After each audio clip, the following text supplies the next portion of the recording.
Examination of breast. आता how to examine the breast. म्हणजे आता इंडियामध्ये सगळ्यात मेजर प्रॉब्लेम आहे ब्रेस्टशी संबंधित लंप किंवा मॅलिग्नन्सी ऑफ ब्रेस्ट. आणि अबोव 40 नंतर सगळ्याच फिमेलला अवेअर केलं जाते की ब्रेस्टचं एक्झामिनेशन सेल्फ एक्झामिनेशन किंवा सेल्फ एक्झामिनेशन नसेल जमत तर डॉक्टरकडे जाऊन मंथली 6 मंथली ब्रेस्ट एक्झामिनेशन करायला पाहिजे. तर त्या दृष्टीने how to examine the breast. तुम्ही जनरल प्रॅक्टिस जरी करत आहे, एखादी लेडी येते ब्रेस्टमध्ये पेन येते, एखादी यंग लेडी येते किंवा अनमॅरिड मुलगी येते, तर त्यांच्यामध्ये सुद्धा आपल्याला ब्रेस्ट एक्झामिनेशन किंवा ब्रेस्ट कंप्लेंट येतात म्हणून ब्रेस्ट एक्झामिनेशन करावं लागतं. तर त्या दृष्टीने आपल्याला कुठला विचार करायला पाहिजे किंवा काय चेक करायला पाहिजे आणि कुठल्या गोष्टी लक्षात घ्यायला पाहिजे, कुठले फॅक्टर्स त्याच्यामध्ये हिस्ट्री घेत असताना आपल्याला लक्षात घ्यायला पाहिजे, हे हिस्ट्री पेपरमध्ये सांगितलेलं आहे. Majority of woman who come to surgical outpatient department complain of either pain or lump in the breast. आता लंप परत आपण जो पहिला चॅप्टर घेतला आहे तुम्हाला तेव्हा सांगितलं की यूज द टर्मिनॉलॉजी लंप. जेव्हा ब्रेस्टमध्ये स्वेलिंग असते तेव्हा use the terminology lump. Lump in the breast और डिस्चार्ज फ्रॉम द निप्पल. हे इतक्या कंप्लेंट घेऊन तेव्हा लेडी सर्जरीच्या ओपीडीमध्ये किंवा कधी जनरल सगळ्यात फर्स्ट जनरल फिजिशियनकडे सुद्धा लेडी जाऊ शकते.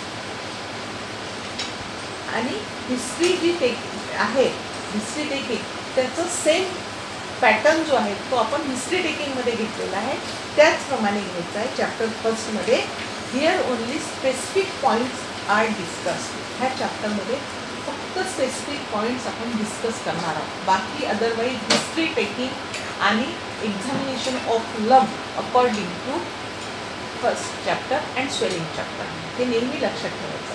आता ह्या हिस्ट्रीमध्ये स्पेसिफिक पॉईंट्स म्हणजे ब्रेस्टच्या संबंधित आणि वुमनमध्ये आढळणारे पॉईंट्स आपल्याला या ठिकाणी ते फॅक्टर्स आपल्याला डिस्कस करायचे आहेत. पहिला फॉर एक्झाम्पल एज. फायब्रोएडिनोमा. नंतर आपल्याला या डिसीजचं नाव म्हणजे डिसीजचं डिस्क्रिप्शन साईन सिम्पटम्स मिळतील, पण आता आपल्याला हे जे पॉईंट डिस्कस करायचे आहेत त्याच्यात आपल्याला एजनुसार कुठले डिसीज वुमनमध्ये दिसतात ते पाहिजे. आता पहिला आहे फायब्रोएडिनोमा. Usually occurs in female below 35 years of age. फायब्रोएडिनोमा नावाचा लंप असतो, स्वेलिंग असते, ब्रेस्टमध्येच होते. ते आपल्याला 35 पर्यंतच्या एजच्या ग्रुपमध्ये पाहायला मिळते. Fibroadenosis may occur at any age though more common in middle age. Fibroadenosis and fibroadenoma both things are different, म्हणून नेहमी लक्षात ठेवायचं fibroadenoma is a lump. Fibroadenosis is a diffuse swelling. तर हे कोणत्या एजच्या फॅक्टरनुसार या ठिकाणी वर्णन केलेलं आहे. बाकी याच्यात अजून बाकीचं जे वर्णन आहे ते आपण नंतर. Then intramammary breast abscess is most commonly seen in young lactating woman and is often referred to as mastitis of lactation. Lactating mother जी असते म्हणजे चाइल्ड लॅक्टेटिंग जी मदर असते तिच्यामध्ये intramammary abscess breast abscess generally पाहायला मिळतो. आणि याची सुरुवात कशी होते? मॅस्टायटिस. पेशंट कंप्लेंट्स पेन म्हणून जर पेन म्हणून कंप्लेंटचं पेशंट आलं असतं आणि इन्फ्लमेटरी सिम्पटम्स जर दिसत असतील तर अशा वेळी पेशंटला पहिली हिस्ट्री विचारायला पाहिजे की लॅक्टेटिंग बेबी आहे का. Then carcinoma of breast usually in woman above 40 years of age. Though rarely it may occur earlier, so age should not be criteria to exclude the diagnosis of CA breast. हा सगळ्यात महत्त्वाचा मुद्दा आहे की CA ब्रेस्टसाठी एजचं factor जास्त मायने राखत नाही. युजली अबोव 40 मध्ये होतो, परंतु त्याचे जे प्रकार आहेत काही प्रकार that may occur earlier age. म्हणून एज फॅक्टरमध्ये आपल्याला फायब्रोएडिनोसिस ब्रेस्ट ॲब्सेस आणि CA ब्रेस्ट इतक्या गोष्टींचा विचार करायला. Then residence of patients. Carcinoma of breast and fibroadenosis are more common in western world with high incidence in England and Wales. Breast carcinoma is rare in Japan. हा residency इतका काही संबंध नाही, आपल्याला भारतातच राहायचं आहे, त्याच्यामुळे याचा इतकं काही हे. Then socio economical status. Carcinoma of breast and fibroadenosis are more seen in developed world. There may be a link between diet rich in saturated fatty acid and breast carcinoma.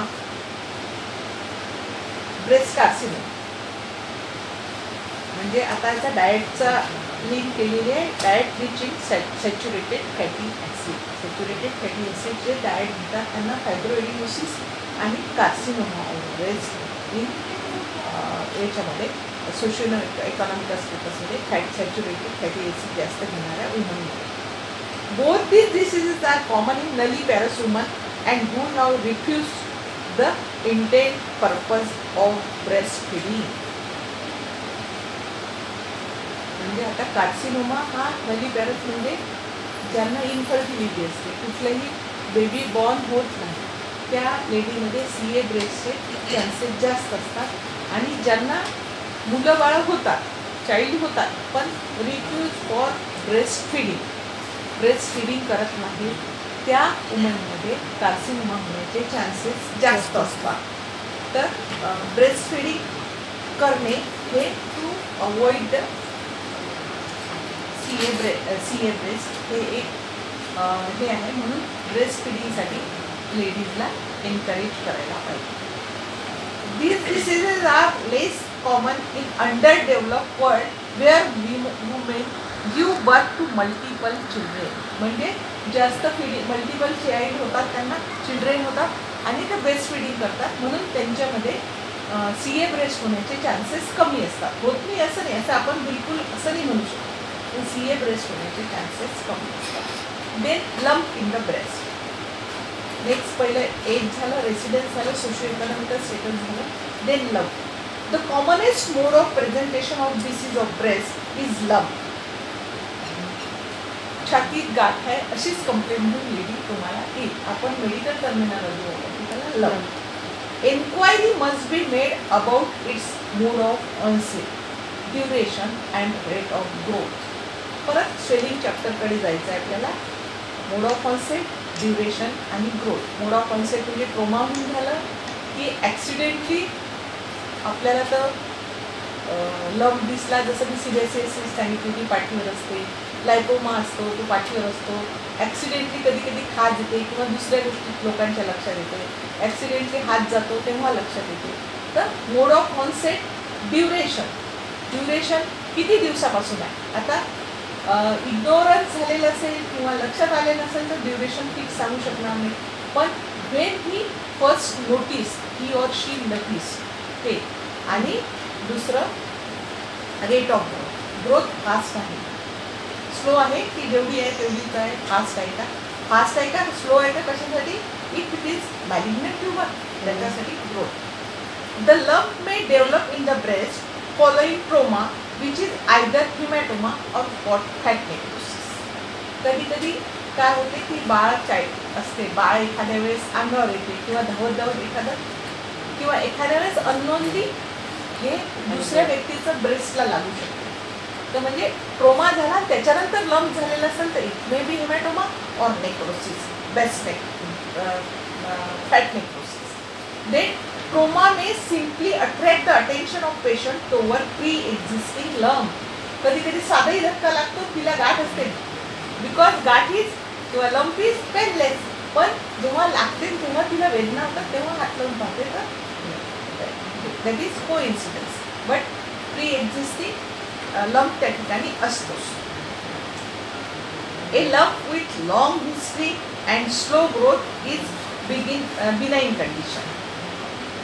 Long history असेल आणि slow growth असेल benign. Then either fibroadenosis or fibroadenoma. आता मग त्याच्यात आपल्याला ठरवायचं आहे की फायब्रोएडिनोमा की fibroadenosis. A lump with short duration or short history and fast growth is probably carcinoma. Though atrophic cirrhosis carcinoma is slow growing tumour.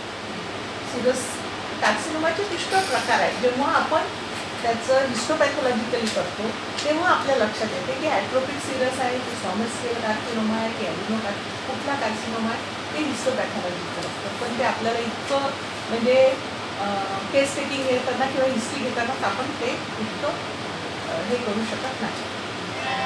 ते the average duration between the patient finding lump and reporting it surgeon is about 6 weeks.